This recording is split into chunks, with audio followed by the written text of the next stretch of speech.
السلام عليكم ورحمة الله. النهاردة هنعمل خشاف رمضان بالإضافة السحرية اللي هتودي الخشاف في حتة تانية خالص.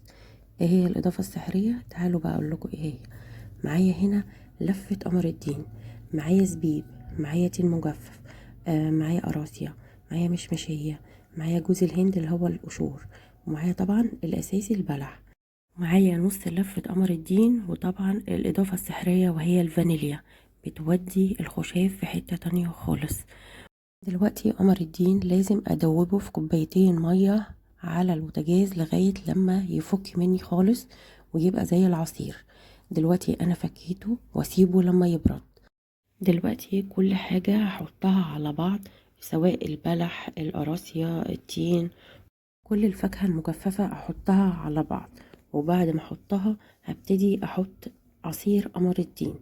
وطبعا علشان عصير قمر الدين بيبقى فيه مزازة، فلازم قمر الدين تحطيله معلقتين سكر، لان لو حطيتيش معلقتين السكر دوت طبعا المزازة بتغطي على طعم البلح والفاكهة المجففة، فلازم معلقتين السكر دول يتحطوا. دلوقتي زودت ميه، لازم ازود ميه لان كل الفاكهه ديت هتتقل معايا العصير، وهيبقى كل فاكهه هتنزل السكر بتاعها فهيتقل معايا الخشاف، فلازم ازود ميه.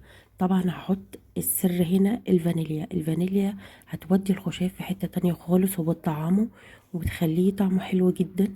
دلوقتي هقلبهم كويس جدا وهسيبهم يرتاحوا حوالي ساعتين قبل الفطار او 3. خدي بالك المية اللي انا حطيتها مية عادية جدا، مية فترة، مية من الحنفية، مية من التلاجة.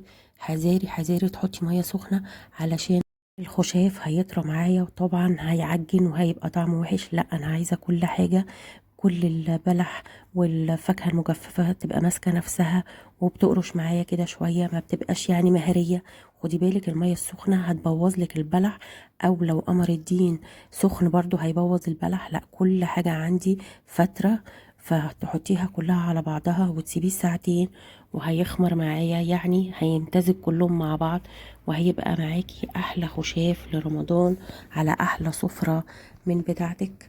فجربي الطريقه دي. بصي انا بوريكي ان لما اختلطوا ببعض وقعدوا الساعتين بقى العصير معايا هنا تقيل، وهبتدي اغرفه.